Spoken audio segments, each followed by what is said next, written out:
কথায় আছে, যে থাকে না মনের বাঁধনে সে কি থাকে দড়ির বাঁধনে। শুক্রবার এই প্রবাদেরই বাস্তব এক নিদর্শন দেখা গেল ধূপগুড়ির সাকুয়া ঝোড়া গ্রাম পঞ্চায়েতের পূর্ব মল্লিকপাড়ায়। স্ত্রীর পরকীয়ায় অতিষ্ঠ স্বামী শেষ পর্যন্ত স্ত্রীকে তুলে দিলেন প্রেমিকের হাতেই। ঘটনার জেরে সারা গ্রামে দেখা দিয়েছে ব্যাপক চাঞ্চল্য। এই গ্রামেরই বাসিন্দা মানিক দেবদাসের স্ত্রী গত 4 বছর যাবৎ গ্রামেরই সম্পর্কে ভাসুর এক যুবকের সঙ্গে প্রণয়ের সম্পর্কে লিপ্ত হয়ে পড়েন। এই দম্পতির একটি 8.5 বছর বয়সী ছেলেও রয়েছে। মানিকবাবুর দাবি, স্ত্রীকে বিভিন্নভাবে নিষেধ করা সত্ত্বেও গ্রামের ওই যুবকের সঙ্গে ঘনিষ্ঠ সম্পর্ক রেখেই চলত। এই নিয়ে সংসারে অশান্তি ছিল নিত্য সঙ্গী। এমনকি ঘটনার জের আদালত পর্যন্ত গড়ায়, কিন্তু তাও বন্ধ হয়নি তাদের গোপন অভিসার। বেশ কিছুদিন ধরেই তাদের হাতে নাতে ধরবার চেষ্টা করছিলেন মানিকবাবু। বৃহস্পতিবার রাত্রে দুজনকে আপত্তিকর অবস্থায় হাতে নাতে ধরে ফেলেন মানিকবাবু। ওই যুবক পালিয়ে গেলেও পরদিনই গ্রামের সালিশি সভা বসানো হয়। গ্রামের প্রবীণ ব্যক্তিদের পরামর্শে মানিকবাবু তাঁর স্ত্রীকে ওই যুবকেরই হাতে তুলে দিলেন। কেন যাচ্ছে, যা ভাত কাপড় দেয় না, তো শরীরের কিছু হলে চিকিৎসাপাতি করে না, বাধ্য তো এখন যাইতে হচ্ছে। আজকে কি হয়েছিল? আজকে কালকের ঘটনা হয়েছে। কি হয়েছিল? ওই যে কালকে ও কেরালা, আজকে কেরালা যাওয়ার কথা ছিল, তো বলছি দেখা করার জন্য। তো ও ওইখানে গেছে, আমি যাইনি, মানে যাওয়ার সময় দেখছে। আপনাদের কতদিনের সম্পর্ক এর সঙ্গে? 4 বছর। 4 বছর থেকে। আপনার ছেলে মেয়ে কয়জন? একটাই ছেলে। তো এখন আপনি ওর সঙ্গে চলে যাচ্ছেন? সঙ্গে চলে যাচ্ছে। এর থেকে ওদের অবৈধ সম্পর্ক আছে। আচ্ছা। 3 বছর হইলো, মানে 21 সালের ঘটনা। যখন আমরা ধরি ওদেরকে, ফোনে কথা বলতো, করতো, দেখা করতো বাস বাড়িতে, জিগেরে দেখা করতো। আমরা ধরে ফেলার পরে তো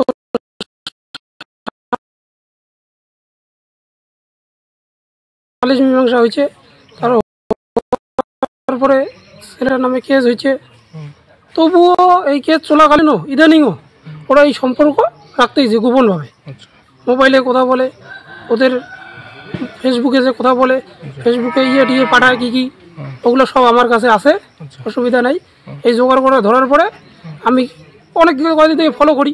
আমি একা মানুষ, এইখানে তো বাড়ি তো পাতলা। ফলো করতে করতে কালকে আমি নিজের হাতে রাত্রিবেলা ধরে ফেলছি। আমাকে দেখে ছেলেটা দৌড়াচ্ছে। আমি অল্পের জন্য ওকে মানে ধরতে, আজকে এটা হচ্ছে কালকে ধরে ফেলার পরে আমি তো ধরার জন্য কয়েকদিন থেকে অপেক্ষা করতেছি, কোন দিন ধরতে পারি। ওদের গোপন সময় যে দেখা করে, ওইটাই আমি সঠিক সময় ধরতে পারি না। কালকে হাতে নাতে আমি ধরে ফেলছি ওদেরকে। আপনি কি তাহলে সহজে আপনার স্ত্রীকে ওর হাতে তুলে দিচ্ছেন নাকি? হ্যাঁ, তাহলে ওরা যদি আমার সঙ্গে যদি সম্পর্ক ভালো না রাখে বা সম্পর্ক না রাখতে চায়, ওরা যদি ওই দিকেই সুখী থাকে তাহলে আমার কোনো আপত্তি নেই। আমরা অনেক দিন ধরে দেখতেছি, আর আবার অনেক কিছু প্রধানপত্র নিয়ে বসা হয়েছে। ওদের আবার এর আগে কেস কাছারি হয়েছে, হওয়ার পরেও ওরা মানে চুপি আবার ওই ভালোবাসাটা করতেছে। তো কালকেও রাত্রিবেলা ওর স্বামী ধরার পরে ডাক দিল আমাদেরকে। আমি আসলাম, আসার পরে দেখি যে এই অবস্থা। কালকে কখন? রাতে? রাত্রি 7টা, 7:30টার দিকে। দাদা, আমার বউ আজকে রাত্রে আত্মহত্যা, মানে ফাঁসিতে ঝুলছে এবং নদীতেও ঝাঁপ দিছে। আমি কি করি, তো পাড়ার লোকজন সবাই মিলে এরা একত্রিত হয়েছে যে এইখানে একটা মেয়ে মারা যাবে, বউ মারা গেলে একটা সমস্যা। এবং আমি থানার সাথেও যোগাযোগ করি, হ্যাঁ, ভিলেজ পুলিশের সাথে যোগাযোগ করি। তারপরে এখানে যখন বসি তখন ওরা বলছে পুলিশ আমাদের কিছু কাউকে বলতে হবে না, কোনো প্রধান পঞ্চায়েত লাগবে না। আমরা পাড়ার লোকদের এবং আপনাদের সামনে আমরা কথা দিচ্ছি, আমরা দুইজনকে ভালোবাসি, আমাদের অনেক দিনের সম্পর্ক এবং আমাদের এই সম্পর্ক চলছি, আমাদের চালাবই, আমরা দুইজনকে বিয়ে করব, আমাদের কেউ রদ করতে পারবে না। তারপরে পাড়ার লোক সবাই মিলে সিদ্ধান্ত নেয়। তাইলে ওর স্বামী বলল যে তুই তাইলে কি করবি? ও বউ বললো যে আমি আমার জিনিসপত্র যা আছে নিয়ে চলে যাব। ছেলেকে জিজ্ঞাসা করলো, ছেলে বললো কি আমি নিব, আমরা দুইজনই সংসার করব, আমার জন্য কেন ও মরে, তাছাড়া আমি ওকে ভালোবাসি। এই তো তারপরে আর কোনো সবাই মিলে তাই ডিসিশন হলো। আর ওরাও নিজেই বাড়ির থেকে সাজে ফেরে বের হলো, আপনারাও দেখলেন। ওকে নিয়ে আমার কেস মামলা সব কিছু হয়েছে। ওকে নিয়ে আমি জেলেও খাইটে আসলাম। তার মধ্যে জেল খাইটে আসলাম, এদের বাড়ি থেকে খুব দোষাদোষী। ও প্রায় আমাকে বলে কম বেশি যোগাযোগ আছে, তো যোগাযোগ আছে। কালকে মনে করো ওর সাথে এইখানে মনে করো দেখা হয়েছে, হ্যাঁ না, দেখা হয় নাই। ও আসতে, আমি বলছি কালকে কেরালা চলে যাবো, এদিকে এই থেকে আমি কয়া বলে চলে যাবো, বাস। ওরা বলে করলো, বাস হয়ে গেল। 10-20 মিলিয়ে বলছে নিতে হবে, নিয়ে চলে যাবো। এখন নতুন করে সংসার নিব আর কি। আমি বিয়ে করিনি, বিয়ে করুন? আমি ছেলে আছি। তোমার নাম কি? আমার নাম বাপি দাস। বাড়ি কোথায়? বাড়ি এই যে এখানটা, এই জায়গাটার নাম কি? তেঁতুলতলা।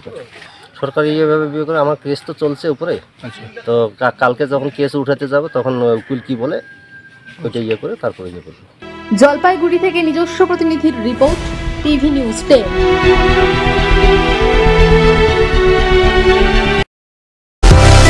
সুলভ সঠিক চিকিৎসার একমাত্র প্রতিষ্ঠান বিবেকানন্দ হসপিটাল। 24 ঘন্টা emergency service, blood bank, trauma care. আপনাদের সেবায় আমরা তৎপর। গুণমান ও পরিষেবায় দুর্গাপুর বিধাননগরের ডক্টর জাকির হোসেন এভিনিউর বিবেকানন্দ হসপিটাল শিল্পাঞ্চলের মানুষের মন জয় করেছে। সবার আগে খবরের আপডেট পাওয়ার জন্য সাবস্ক্রাইব করুন আমাদের ইউটিউব চ্যানেল এবং ক্লিক করুন বেল নোটিফিকেশন আইকনে।